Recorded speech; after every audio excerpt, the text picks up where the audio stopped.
Hoje é o sermão de número 4, é a quarta mensagem sobre a segunda carta de Paulo aos Tessalonicenses. Sentados reverentemente, os irmãos vão acompanhar a palavra de Deus, que ele diz assim: finalmente, irmãos, orai por nós, para que a palavra do Senhor se propague e seja glorificada, como também está acontecendo entre vós, e para que sejamos livres dos homens perversos e maus, porque a fé não é de todos. Todavia o Senhor é fiel. Ele vos confirmará e guardará do maligno. Nós também temos confiança em vós, no Senhor, de que não só estáis praticando as coisas que vos ordenamos, como também continuareis a fazê-las. Ora, o Senhor conduza o vosso coração ao amor de Deus e à constância de Cristo. Amém. Nessa quarta mensagem, irmãos, na sequência dessa série de estudos sobre a segunda carta de Paulo aos Tessalonicenses, o título da nossa mensagem hoje é Enfrentando o Final dos Tempos. Enfrentando o Final dos Tempos. Como os irmãos têm observado, nessas últimas duas mensagens, nós vimos dois temas bem opostos entre si. O primeiro tema que nós vimos há 15 dias foi o surgimento do anticristo, o homem da iniquidade, e da forma impiedosa como ele vai perseguir a igreja, vai perseguir os servos de Deus, e como ele vai impingir ao mundo a sua crueldade. Mas graças a Deus que isso não é o fim da história. Então, na mensagem seguinte, nós vimos que se por um lado o anticristo vai se levantar e vai perseguir, e isso é verdade, por outro lado Deus tem ações maravilhosas de livramento para a sua igreja. Então isso nós vimos no domingo passado. Então vamos prestar bastante atenção na sequência. Paulo falou que o anticristo vai fazer perseguir a igreja. Paulo falou sobre como Deus vai livrar a igreja, segundo ponto, e hoje, se o anticristo vai perseguir, Deus vai dar livramento, falta uma terceira figura, uma terceira personagem aí, a igreja. Como que a igreja deve permanecer, prevalecer, fazer e agir? Qual é o papel da igreja nesses fins dos tempos? O que a igreja tem que fazer? Por isso o tema que Paulo está tratando agora. Paulo vai tratar da postura da igreja. O anticristo vai perseguir, Deus vai salvar, mas e a igreja?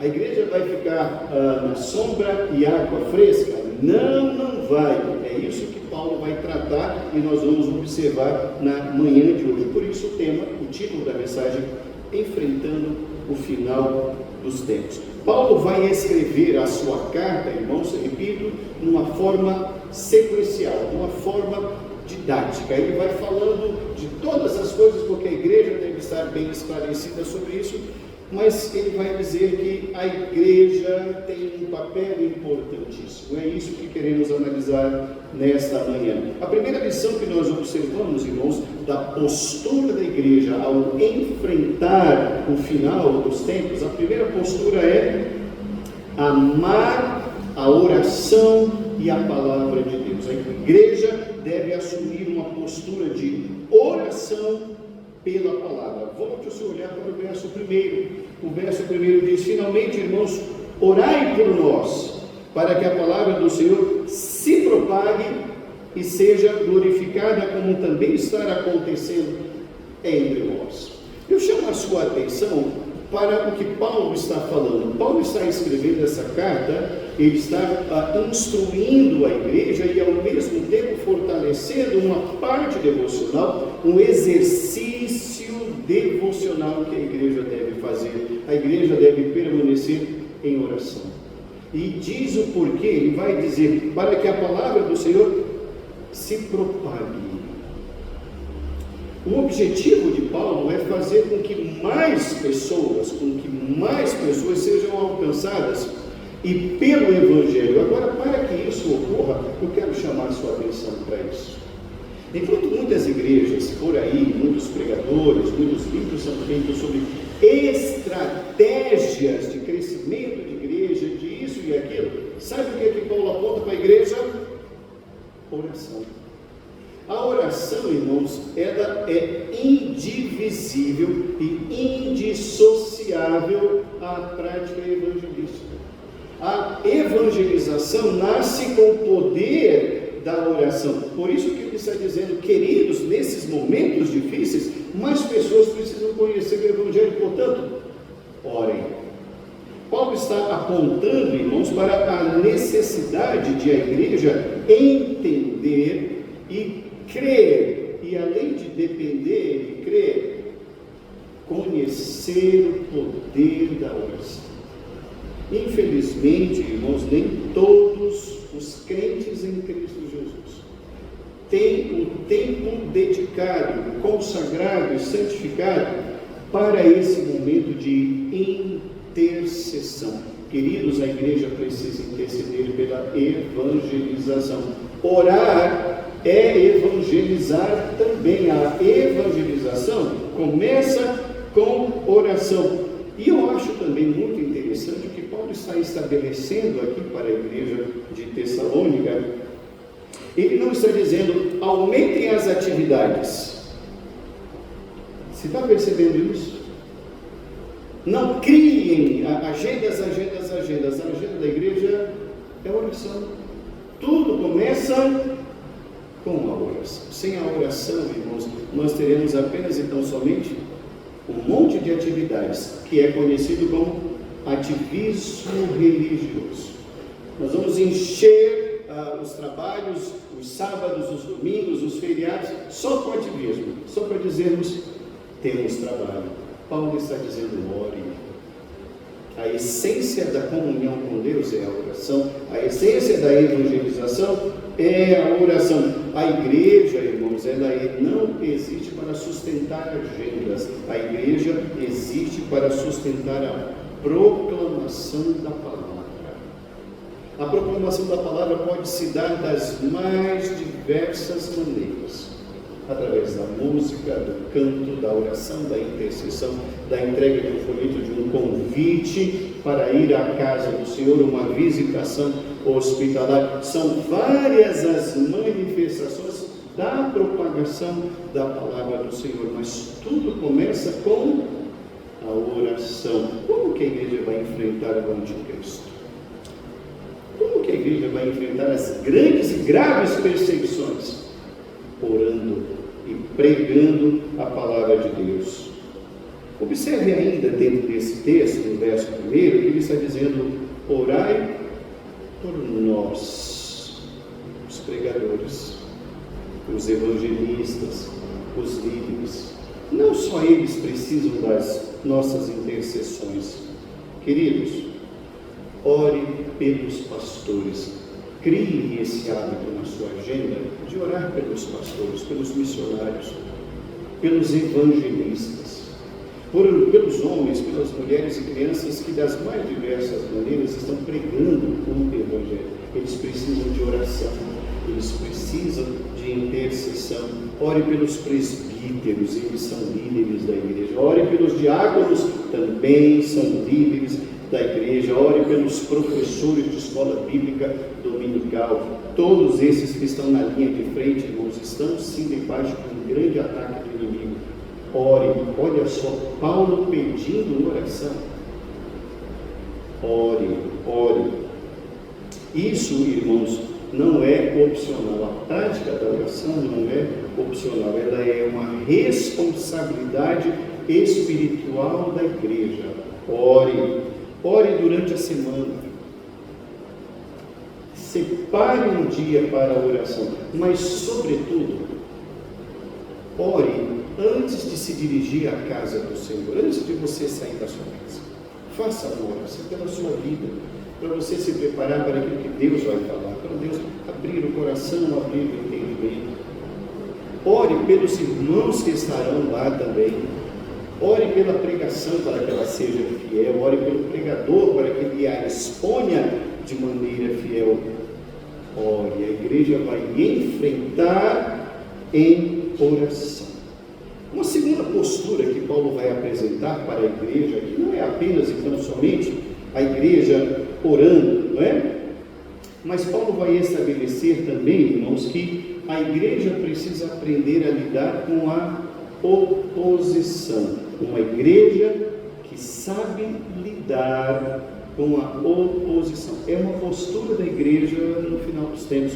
O verso de número 2, volte o seu olhar, diz assim: para que sejamos livres dos homens perversos e maus. Por quê? A fé não é de todos.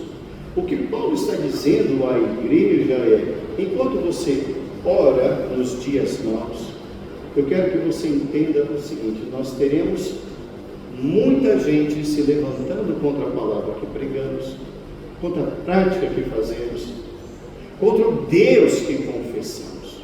Então ele está dizendo que homens maus, ele está se referindo à perseguição. Às vezes, quando você convida alguém para ir à casa do Senhor, a pessoa às vezes é educada e diz: ah, não, eu tenho um compromisso. Outros já são mais ríspidos, são mais grosseiros. Às vezes você chama alguém para conversar um pouquinho, para distribuir o folheto, a pessoa não tem tempo para você. Ou pega e joga no lixo, ou joga no seu rosto. São afrontas. Enquanto estamos cantando em praça pública, ou convidando, ou orando, pessoas vão zombar, homens maus. Então a igreja vai ter que ter sabedoria para enfrentar esses opositores. Ele está dizendo: livrar dos homens perversos e maus, porque nem todos vão crer. A fé não é de todos. Muitos hão de zombar. Então a igreja não deve se surpreender com a resistência que haverá, sobretudo nesses momentos do fim. A resistência ao Evangelho, à salvação, resistência ao culto, resistência à pregação da palavra, resistência ao que fazemos. Nem toda rejeição significa erro. Eles não estão nos rejeitando, estão rejeitando a Deus, a palavra da salvação. E o próprio Senhor Jesus Cristo disse: não se surpreendam com essa rejeição, porque antes de odiar vocês, eles odiaram a mim.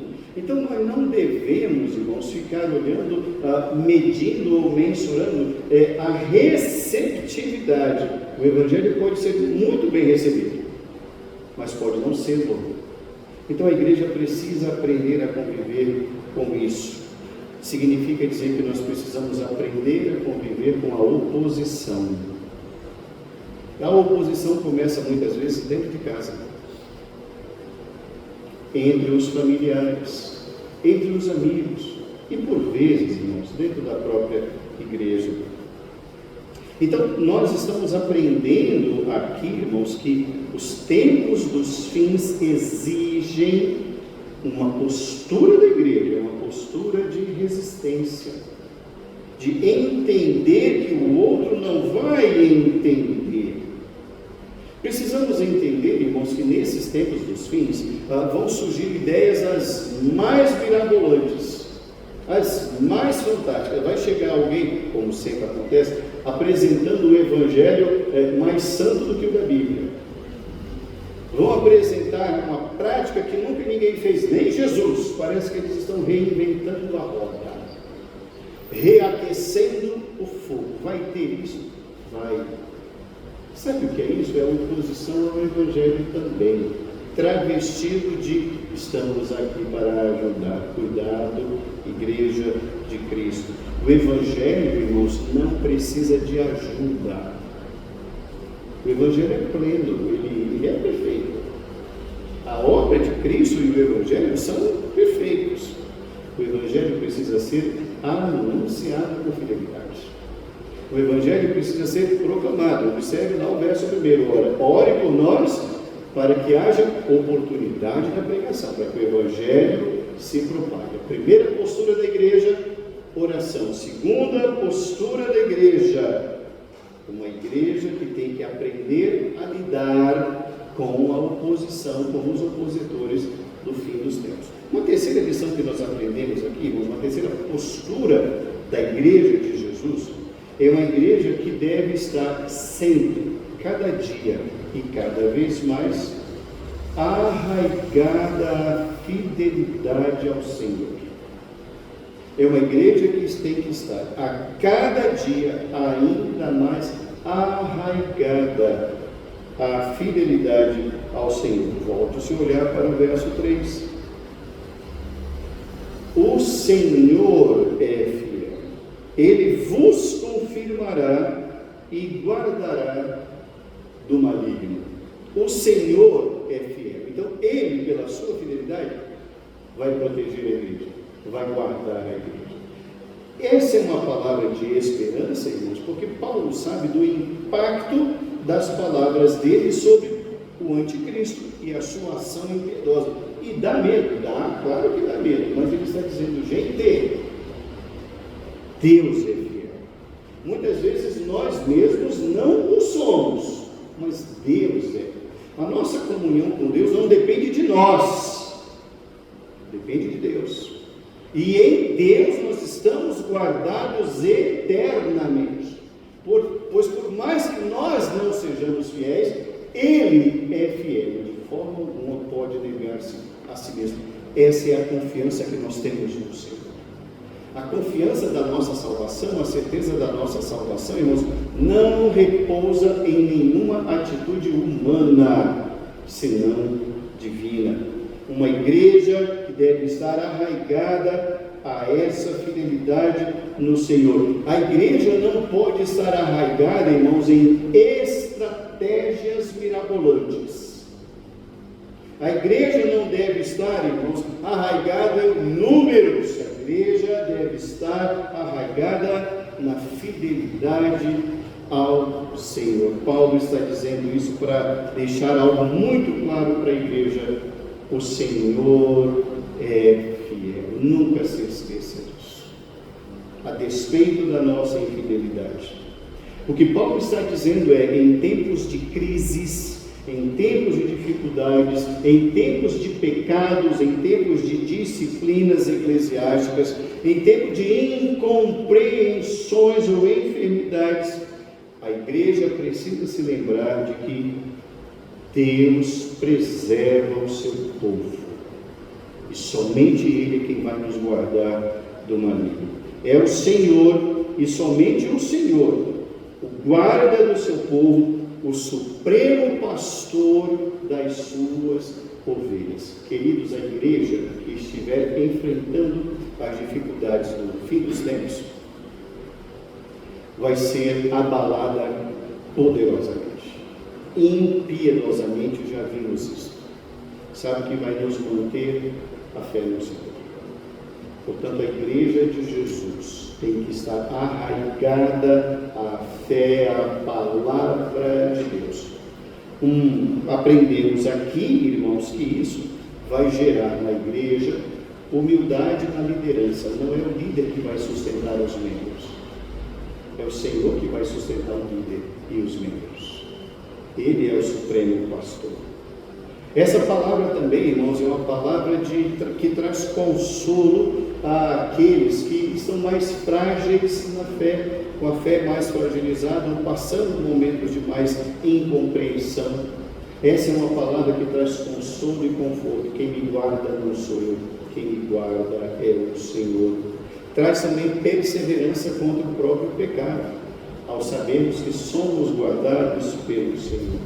E também, irmãos, nos faz amar ainda mais a Deus, quando pensamos, quem sou eu? Olha a minha vida. E o Senhor continua a me oportunizar o perdão, a graça e a comunhão.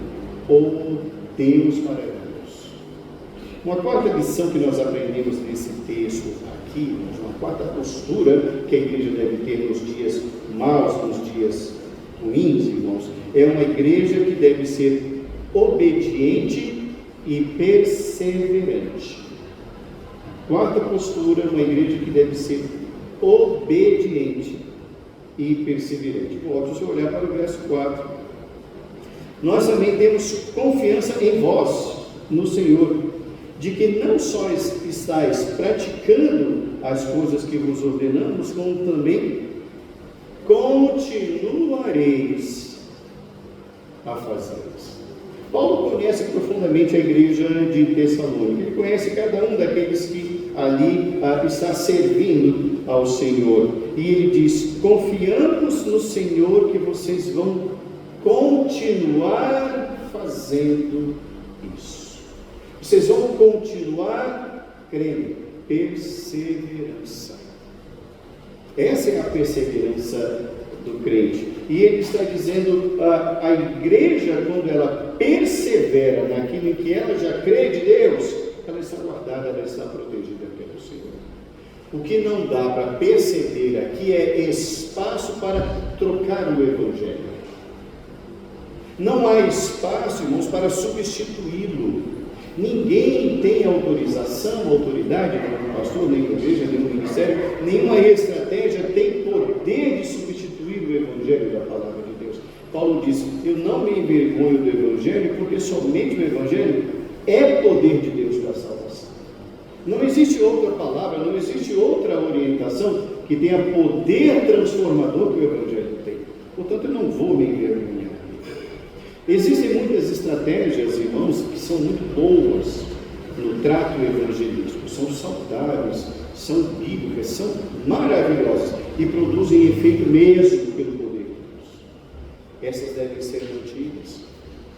O que nós temos visto, irmãos, é uma substituição da pregação do Evangelho por uma palavra que é doce e dócil. Eu tomo até cuidado com o que eu vou falar agora, porque os irmãos não percam o tempo dos irmãos. Mas, por uma questão de pesquisa pessoal, eu me disponho de tempos em tempos a ouvir certos pregadores aí que têm milhares e milhares e milhares de seguidores. Irmãos, eu não consigo ficar 12 minutos, eu não consigo. Porque como que alguém que se diz pastor, tem milhares de ovelhas, fica 12 minutos sem falar da palavra de Deus, por falar de Jesus, por falar de Deus, num sermão de 40 minutos? É porque ele não tem Deus ali, ele não tem Deus. Mas nesses 12 minutos ele fala que você é bom, você pode, você é o Deus, você é o Brad Pitt, você é a Angelina Jolie. Quem não quer ouvir isso? Então, a pregação, ela é coaching. Ela não transforma. Ela não gera impacto na palavra de Deus. Não há confronto complicado. A igreja deve, irmãos, perseverar. E Paulo diz: eu creio que vocês vão continuar assim. Nos dias do fim, irmãos, que serão dias terríveis, dificílimos, muitos vão apostatar da fé, já falamos sobre isso. Muitos serão tidos por tolos, por perseverarem. Muitos serão tidos por tolos. E muitos vão abandonar o barco, vão mudar de lado, vão mudar de Senhor. Vão abandonar a palavra da salvação. Vão abandonar o caminho estreito, vão optar pelo caminho largo que conduz à perdição. Muitos vão, sim, já falando sobre isso. Paulo diz: eu tenho plena convicção que vocês não. Vocês vão continuar perseverando. A igreja, irmãos, vai enfrentar os dias de dificuldade na perseverança e na obediência. A liderança confia naquilo que está sendo realizado dentro da igreja. E Paulo diz: eu sei o que eu planejei. Continuem assim que vocês vão permanecer. Eu sei o que está no meio de vocês. O poder do Evangelho, irmãos, é o único poder que tem a capacidade de destruir todas as resistências internas.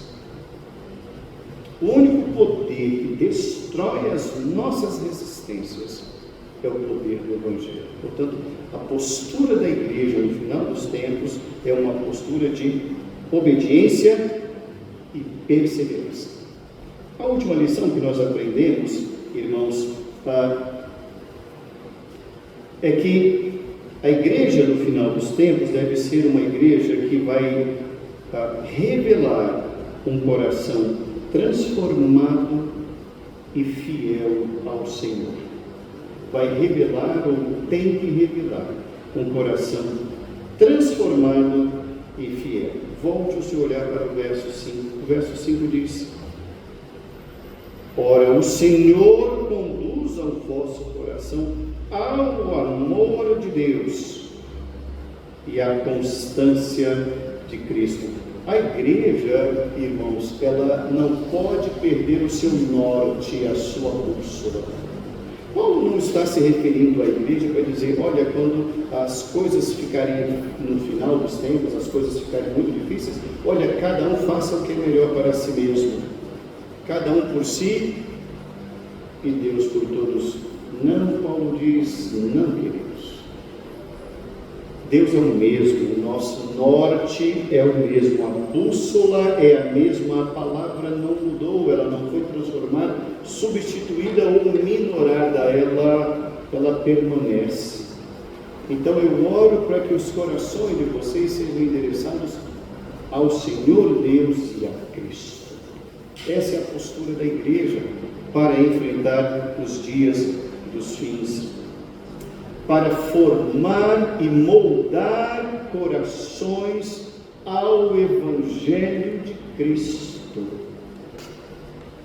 Não há práticas que são consideradas crendices de crentes. Conforme a gente fala, tem cada crendice, tem cada crente com cada crendice que, puxa vida, é de gente que não conheceu o Evangelho. Não existe lugar para crendices. Eu sempre cito, quando eu falo de crendices, eu cito uma senhora de uma igreja que eu conheci, e membro de igreja, de anos e anos e anos e anos e anos e anos. E ela então estava passando um problema de casamento, então ela foi falar, reverendo, eu queria uma orientação. Pois não, meu irmão. Reverendo, eu não sei mais o que eu faço, porque tudo que eu estou fazendo não está dando certo. O que ele não está fazendo? Eu estou colocando a maçã verde rachada, eu abro a maçã verde, coloco o mel e açúcar nas duas bandas e coloco lá enterrado, lá embaixo do abacateiro, e disseram que em 20 dias tudo ia voltar ao normal. E a senhora acreditou nisso? Acreditou? Então tá bom, a senhora prefere acreditar nisso ou numa ação de Deus no casamento? Eu quero saber o que está de errado. Eu falei, não é a maçã. Você estragou a maçã, eu adoro maçãs, viu, irmãos? Você está estragando a maçã e está perdendo tempo. Bom, não deu certo. Eu estou citando esse caso para dizer que, assim como aquela senhora, existem milhares de crentes cheios de crendices. Paulo está dizendo, voltem-se para o Senhor. Então a igreja precisa entender, irmãos, que ter um coração transformado não é seguir crendices ou simpatias ou horóscopo. Não é apenas então somente, irmãos, ter uma boa ética social. Não, tem muita gente com boa ética social que vai para o inferno. Sabe por quê? Porque não teve o coração transformado. O Evangelho não trata de ética social, irmãos. Quem trata de ética social, sociologia, psicologia, parapsicologia, um monte de coisa já trata disso. Só o poder de Deus é que tem a capacidade de transformar um coração de pedra em coração de carne. É disso que trata o Evangelho. De transformação e de salvação. Isso vai gerar na igreja, irmãos, a necessidade de uma devoção sincera ao Senhor, não um mero ativismo. Vai fazer com que a igreja, irmãos, continue perseverando, mesmo sem resultados imediatos. A igreja vai continuar perseverando. A igreja vai entender que o modelo é Cristo. Cristo é o modelo. Cristo é a motivação para continuar. Concluindo a nossa reflexão, irmãos, nesse primeiro domingo do mês de fevereiro, o retrato da igreja, o perfil da igreja, as ações da igreja que vai enfrentar as dificuldades, irmãos, é uma igreja que jamais abrirá mão do tempo de oração, é uma igreja que vai orar. uma igreja que vai continuar orando pelos pregadores, para que eles tenham o poder de Deus na fidelidade da proclamação do Evangelho. Vamos enfrentar ao final dos tempos, os tempos difíceis, os tempos de incompreensões, em oração, sabendo que enfrentaremos dificuldades e contrariedades, e isso não é sinal de que estamos na direção certa, na direção errada. Pelo contrário, vai nos pontuar de que estamos no caminho certo mesmo. É uma igreja, irmãos, que tem que aprender a descansar na fidelidade no Senhor, sem se desesperar. É uma igreja que vai obedecer ao Senhor e ser fiel ao Senhor. E é uma igreja que vai caminhar com os olhos fixos no Senhor da igreja. É assim que a igreja tem que agir nos tempos dos fins. Por quê? Porque o anticristo vai se levantar e será impiedoso. Deus vai agir em favor da sua igreja, isso é indubitável. Mas a igreja tem uma postura de oração. Essas são as ações da igreja enquanto estivermos passando pelas grandes dificuldades. Queridos, que Deus nos ajude no dia a dia a sermos esses homens e mulheres de oração. Separe um tempo para orar. Consagre um tempo. Esse tempo de oração, conforme nós cantamos aqui, preciosas são as horas na presença de Jesus. Esse tempo, irmãos, deve ser inegociável. Desligue o celular. Jesus Cristo disse: entra no teu quarto e fecha a porta. Se fosse hoje, ele dizia: larga as redes sociais. Concentre-se na oração. A oração tem o poder de nos conectar ao trono de Deus. E isso não é pouca coisa. Que Deus nos abençoe, irmãos, e nos guarde. Em nome de Jesus. Amém.